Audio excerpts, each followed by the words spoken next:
आज lac operon का ये 5वां लेक्चर है। अब जो हम लोग ऑपरॉन का हिस्सा देखने जा रहे हैं वो अप्लाइड है, जो कि म्यूटेशंस और कई तरह के रेगुलेशंस पर डिपेंड करता है। तो पहले छोटा सा एक टॉपिक देख लें जो हम लोग नेगेटिव पॉजिटिव जीन रेगुलेशन करते हैं। उस पर हम लोगों ने 2 प्रकार का रेगुलेशन देखा है अभी, एक पॉजिटिव और दूसरा नेगेटिव। इसके बारे में छोटी छोटी कुछ जानकारियां समेट लें तो हम लोग आगे बढ़ेंगे। सबसे पहला जो है वह है negative gene regulation. Negative gene regulation का मतलब हो गया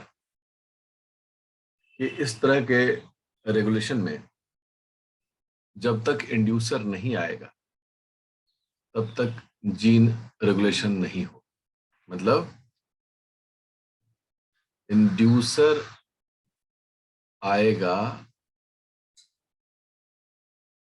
तभी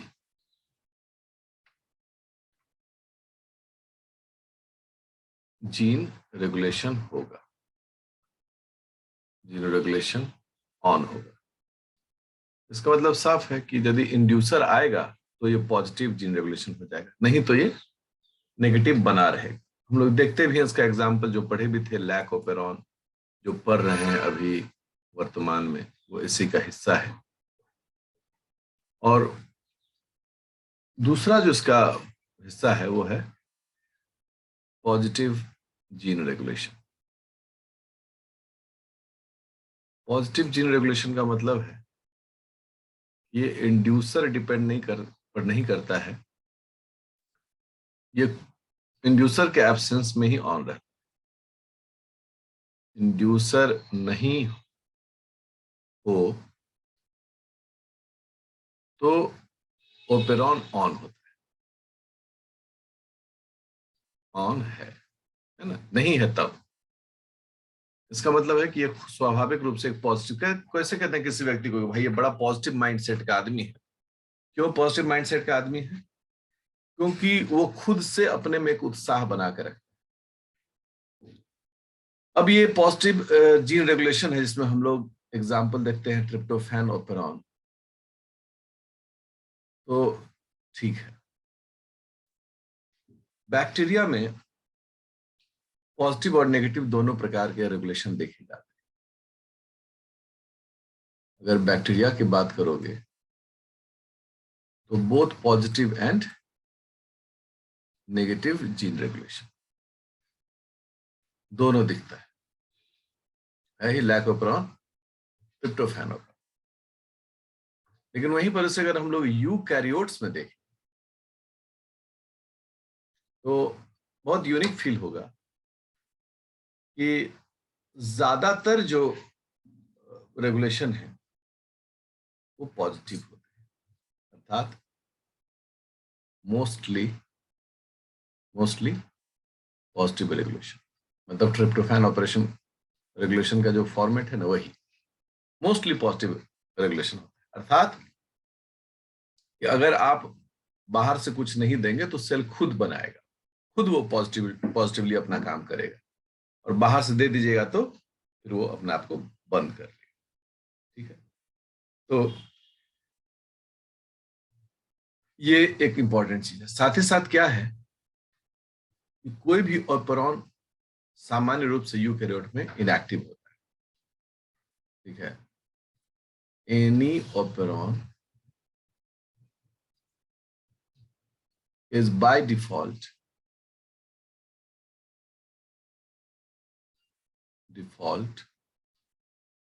इनएक्टिव रहता है। ठीक है ना, इसको एक्टिव करने के लिए हम लोग को एक फैक्टर की जरूरत पड़ती है जिसका नाम है transcription factor. Transcription factor developmental biology में या फिर फिजियोलॉजी में या जीन के जो रेगुलेशन होते हैं जैसे डीएनए से एमआरएनए से प्रोटीन, तो डीएनए से एमआरएनए में ट्रांसक्रिप्शन फैक्टर के बिना वो काम नहीं होता है। ये भी कुछ यूनिक चीजें थी जिसको हम लोग देखते और समझते हैं। अब हम लोग अप्लाइड में आ रहे हैं और टाइटल दे रहे हैं role of mutation in gene regulation. अब यहां से एक एक चीज को समझना पूछना है। ये अप्लाइड पोर्शन में हम लोग इंटर कर रहे हैं। म्यूटेशन किसको कहते हैं? म्यूटेशन हम लोग कहते हैं सडन इनहेरिटेबल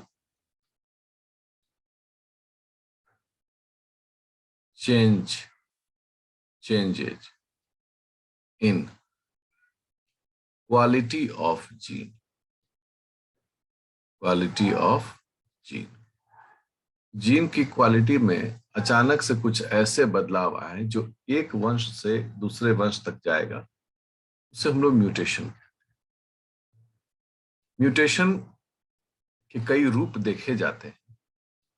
इसमें एक पहला होता है लॉस ऑफ फंक्शन म्यूटेशन। ये जो पहला टाइप है म्यूटेशन का, उसमें कहते हैं लॉस ऑफ फंक्शन म्यूटेशन। इसका मतलब क्या है कि कोई जीन है, मान लो हम बोले कि एक्स जीन है, ठीक है ना, इसको प्लस लिखा जाता है। प्लस लिखने का मतलब हो गया इससे एक एंजाइम बन रहा है, ठीक है। सिचुएशन एकदम खुशनुमा है, काम चल रहा है। इसमें एक ऐसा म्यूटेशन हुआ, इसका फंक्शन लॉस कर गया, तो एक्स माइनस लिख दिए। कोई एंजाइम नहीं बना रहा, सिस्टम कैसा हो गया? सिस्टम उदास हो गया, ठीक है, सिस्टम उदास हो गया। तो ये प्लस और माइनस यह बताता है जीन का स्टेटस कैसा है। तो माइनस कहने का, जैसे माइनस लिखा, इसका मतलब हो गया लॉस ऑफ फंक्शन हो गया, वो काम नहीं करेगा। दूसरा जो इसमें टाइप है उसे हम लोग बोलते हैं गेन ऑफ फंक्शन म्यूटेशन।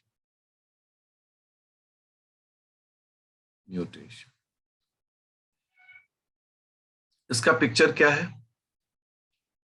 इसमें है कि कोई एक जीन है ए, ठीक है ना, नो एंजाइम, कोई एंजाइम नहीं बनाता है। उसमें अचानक से कोई म्यूटेशन हुआ और वो फंक्शनल हो गया, ठीक है ना। इसको हम लोग क्या कहेंगे? ये गेन ऑफ म्यूटेशन है, ठीक है। तो दो जो म्यूटेशन बोलने का स्टाइल है, उसमें loss of function and gain of function mutations. हर जगह देखेंगे कि कोई भी क्वेश्चन हो या किताबों में लिखी हुई बातें हैं, अब सिर्फ लोग म्यूटेशन नहीं लिखते हैं कि हाँ फलाना जीन में म्यूटेशन हो गया, नहीं नहीं नहीं। अब लोग लिखते हैं कि नहीं, उसमें लॉस ऑफ फंक्शन म्यूटेशन या फिर गेन ऑफ फंक्शन म्यूटेशन हो, अर्थात म्यूटेशन के क्वालिटी पर बात की जाती है। तो इसको बहुत चतुराई पूर्वक समझना है। अब इसी घटना को यदि हम अपने लैक ओपेरॉन के टर्म में समझने की कोशिश करें, तो आइए एक टेबल के माध्यम से इसको समझते हैं, ठीक है। यहां एक टेबल का हेडिंग हो गया म्यूटेंट लैक जीन, ठीक है। और उसका फिनोटाइप क्या हो? कोई भी जीन का एक्सप्रेशन तो होगा, ठीक है, क्योंकि जीन हमेशा किसी न किसी रूप में एक्सप्रेसिव होता है, प्रोटीन के रूप में। देखिए एक टेबल हम बना रहे हैं। आइए, सबसे पहला, अगर लैक जेड, ये लॉ, जैसे माइनस लिखे मतलब क्या हो गया, लॉस ऑफ फंक्शन म्यूटेशन। तो डिफेक्टिव एंजाइम बनेगा, डिफेक्टिव बीटा ग्लूकोसाइडेज एंजाइम। क्या हो गया कि जो ग्लूकोसाइडेज एंजाइम है वह डिफेक्टिव बन गया, देयरफॉर लैक्टोस ब्रेकडाउन फेल्स। तो सिस्टम में लैक्टोस का ब्रेकडाउन नहीं होगा, समझे? तो लैक्टोस का जैसा है लैक्टोस वैसा ही रह जाएगा, कोई ब्रेकडाउन नहीं। दूसरा, अगर लैक वाई जो परमिएज करता है, अगर म्यूटेंट हो गया, लॉस ऑफ फंक्शन म्यूटेशन, ठीक है, तो क्या हो जाएगा, डिफेक्टिव परमिएज। और डिफेक्टिव परमिएज एंजाइम होने का मतलब साफ है कि lactose can not inter into the cell, into the cell, उस सेल में इंटर ही नहीं कर पाएगा क्योंकि उसका एंजाइम ही डिफेक्टिव हो। तीसरा जो है, the third one is lac a minus. लेकिन आपको जान के आश्चर्य होगा कि इसकी नौबत नहीं आती। हम देखो कितने अच्छे से प्यार से लिख रहे हैं, इसकी नौबत नहीं आती। क्यों नौबत नहीं आती है? ये यहां पर स्टार्ट दे के छोड़ दे रहे हैं क्योंकि इसकी चर्चा हम लोग करेंगे आगे और वहां झट से समझ में आ जाए। ठीक है, एक कोऑपरेटिव टर्म आता है, तो वो कोऑपरेटिव टर्म में हम लोग उसको वहां देखेंगे। ये सवाल यहीं पर छोड़ के आगे बढ़ रहे हैं। ये तीन जो स्ट्रक्चरल जीन है उसका फंडा हम लोगों ने देख लिया, लेकिन इतने ही जीन नहीं है, जीन और भी। अब आते हैं चौथे point, fourth point. Fourth point में है, अगर लैक आई जो कि रिप्रेसर प्रोटीन बनाता है उसमें अगर लॉस ऑफ फंक्शन म्यूटेशन हो जाए, माइनस लिख दिए, तो क्या होगा, डिफेक्टिव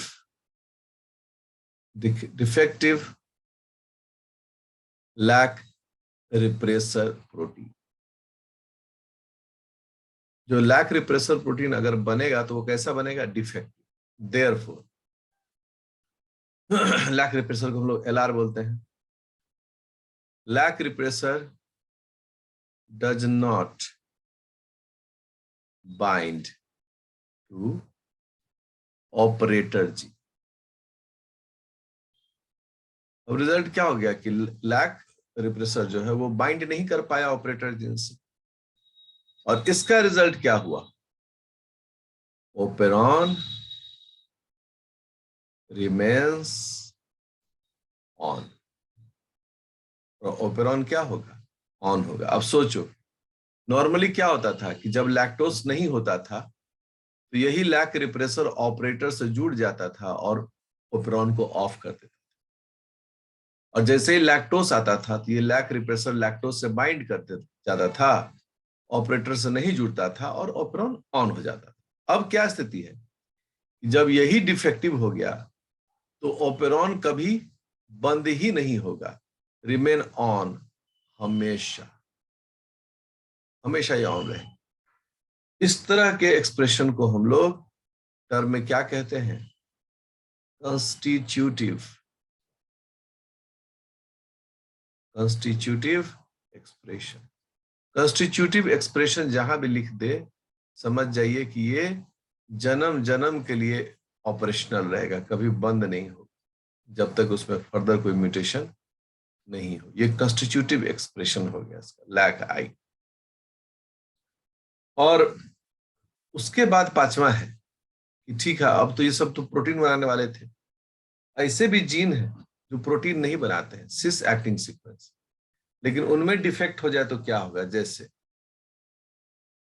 लैक ओ, ये ऑपरेटर के जीन के लिए, ऑपरेटर जीन, लैक ओ में लॉस ऑफ फंक्शन हो जाए, ठीक है।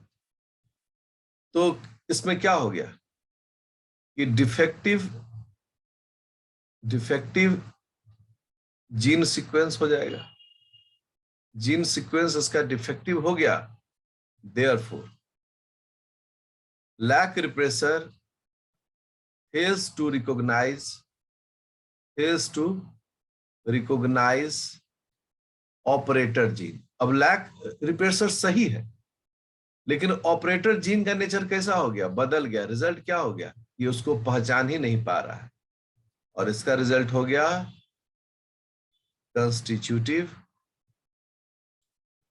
एक्सप्रेशन। वो कभी, अभी सबको डायग्राम की मदद से भी दिखाएंगे, एकदम चिंता मत करिएगा। कंस्टिट्यूटिव एक्सप्रेशन, ये लैक ऑपरेटर जीन के कारण। और जो अंतिम है चरण में, सीख रहे हैं सब लोग, ये तो बेस चल रहा है इसका, बेसिक हुआ, उसमें है छठवां में लैक प्रोमोटर। इसमें लॉस ऑफ फंक्शन म्यूटेशन, ये हो गया प्रोमोटर जीन, ठीक है। तो अब क्या हो गया, defective sequence of gene, sequence of promoter gene. अब प्रोमोटर जीन का डिफेक्टिव सीक्वेंस होगा तो क्या होगा, RNA polymerase fails to bind, RNA polymerase bind ही नहीं कर पाएगा एट प्रोमोटर जीन। इसका रिजल्ट क्या होगा, ओपेरॉन ऑफ हो जाएगा, ओपेरॉन ऑफ हो जाएगा। ये 6 जो उदाहरण है, इस 6 उदाहरण पर क्रमबद्ध तरीके से आपको ध्यान देना चाहिए। ये एक छोटा सा हेडिंग है, म्यूटेशंस इन gene regulation. Gene regulation mutation को 2 भागों हम लोग बांट सकते हैं, एक अनइंड्यूसेबल, दूसरा कंस्टिट्यूटिव। तो अनइंड्यूसिव जीन रेगुलेशन, दूसरा कंस्टिट्यूटिव जीन रेगुलेशन,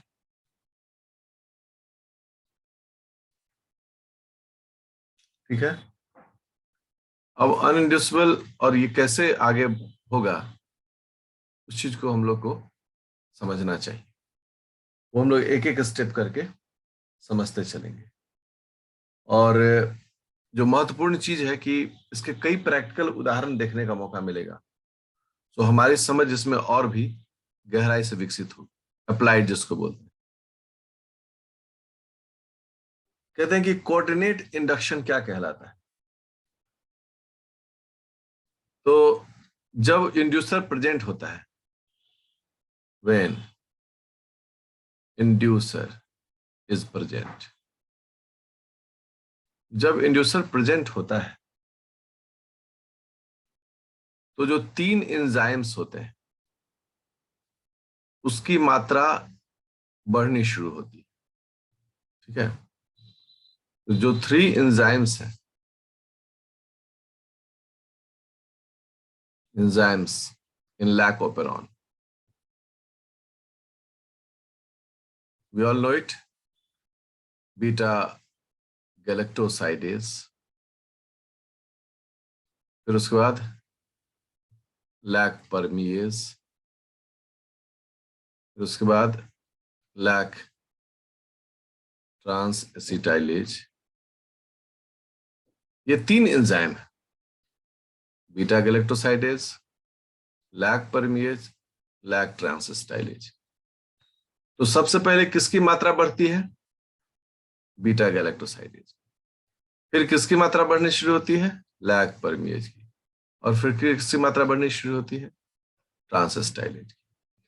अगर आप बीटा गैलेक्टोसाइडेज को बंद कर दें, ठीक है, हम क्या करें कि बीटा गैलेक्टोसाइडेज को हटा दें म्यूटेशन करवा कर, तो हम क्या देखेंगे? लैक ट्रांसएस्टाइलेज तो बनेगा ही नहीं, और लैक परमिएज भी जो है वो बहुत थोड़ी मात्रा में बन के बंद हो जाएगा। क्यों बंद हो जाएगा? क्योंकि असली पर्पस क्या है? लैक्टोज को तोड़कर ग्लूकोज और गैलेक्टोज में चेंज करना। लैक्टोज ही नहीं आएगा। सोचो कि अगर दुल्हा ही नहीं आए और बारात चले आए तो लोग उसका क्या स्वागत करेंगे? तो पूछेंगे भाई दूल्हा कहाँ है? तो इस सभी में जो दूल्हा है, जो एंजाइम, जो मतलब सबसे वैल्यूएबल एंजाइम है, उसका नाम है बीटा गैलेक्टोसाइडेज। अगर बीटा गैलेक्टोसाइडेज नहीं रहेगा तो इन दोनों एंजाइम्स की बात नहीं हो सकती, क्योंकि इसी पर ये दोनों एंजाइम्स भी डिपेंडेंट है। इसलिए क्या बोलते हैं? Coordinate induction. मतलब सब एक दूसरे से संबंधित है, तीनों की जरूरत है, लेकिन जो मेजर एंजाइम है वो है बीटा गैलेक्टोसाइडेज। इसलिए लैक जेड जो है यह बॉस है तीनों का। लैक वाई जो है ये छोटका बॉस है, और लैक ए का बहुत पूछ नहीं, ठीक है ना, ये कंपैरेटिवली कम महत्वपूर्ण लेकिन है। ये कोऑर्डिनेट इंडक्शन। अब होता है transition of polycistronic mRNA. Transition of polycistronic mRNA during translation.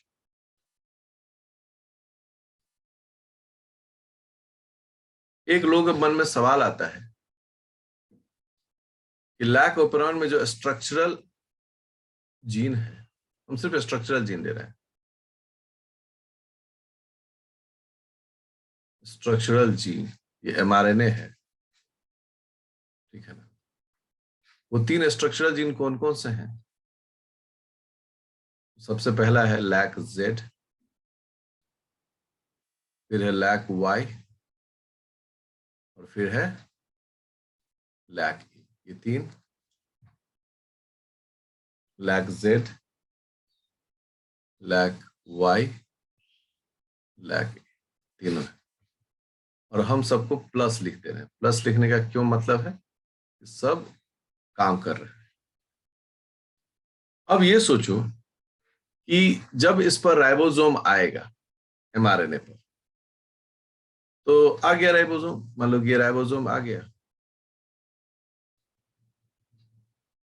यहां से शुरू हो रहा है यहां तक। इस पूरे स्ट्रक्चर को हम लोग क्या कह रहे हैं? Open reading frame. Open reading frame किसको कहा जाता है? एमआरएनए पर जेनेटिक कोड का वह सीक्वेंस जो इनिशिएशन कोडोन से शुरू होता है और स्टॉप कोडोन तक चला जाता है, उस पूरे एक सीक्वेंस को हम लोग ओपन रीडिंग फ्रेम कहता है। मतलब ये हमेशा क्या होगा? AUG से शुरू होगा और कोई ना कोई एक स्टॉप कोडोन से एंड होगा। इसको हम लोग बोलते हैं ORF। तो AUG यहां पर, तो सपोज करो UUAA, AUG यहां पर तो UGA, AUG यहां पर तो UAG। मतलब कि तीनों में एक इनिशिएशन कोडन और एंड होगा तो एक स्टॉप कोडन। अब हम सब जानते हैं कि जैसे स्टॉप कोडन आता है, यहां से जो राइबोसोम है वो निकल जाता है। सब लोग यही जानते हैं कि राइबोसोम यहां से निकल जाता है, पढ़े भी हैं हम लोग, वीडियो नोट्स भी है इसका। तो जब यहां से राइबोसोम निकल जाता है तो फिर से सवाल आएगा मन में। इसका मतलब है कि फिर इसके लिए एक नया राइबोसोम आएगा, और फिर इसके लिए भी एक नया राइबोसोम आएगा। अब सेल तो स्वाभाविक रूप से बहुत कंजूस है। सेल कहता है नहीं नहीं नहीं नहीं, ऐसा नहीं होगा, इतना ज्यादा राइबोसोम का खर्चा हम बियर नहीं कर सकते। तो बोला तब कैसे करोगे? कोई उपाय? बोला हाँ उपाय है। क्या उपाय है? ये राइबोसोम लटका ही हुआ रहे, ये हटेगा नहीं। मतलब इसका टर्मिनेशन जो है ना ट्रांसलेशन का, वह यहां पर वैसे नहीं होगा जैसे कि नॉर्मली होता। ये राइबोसोम ट्रांजिशन करके यहाँ आ जाएगा, फिर यहां से यहां आ जाएगा और अंत में जाके ये राइबोसोम बाहर निकलेगा। यह जो प्रक्रिया है ये बहुत महत्वपूर्ण है। जैसे यहां आया राइबोसोम, उसने बीटा गैलेक्टोसाइडेज बना, फिर यहां आया राइबोसोम, परमिएज बना दिया, और जब यहां आया तो ट्रांसस्टाइलेज। तो हर जगह ये अपना प्रोडक्ट देते चला जाएगा और आगे बढ़ते चला जाएगा। ये बहुत महत्वपूर्ण जानकारी।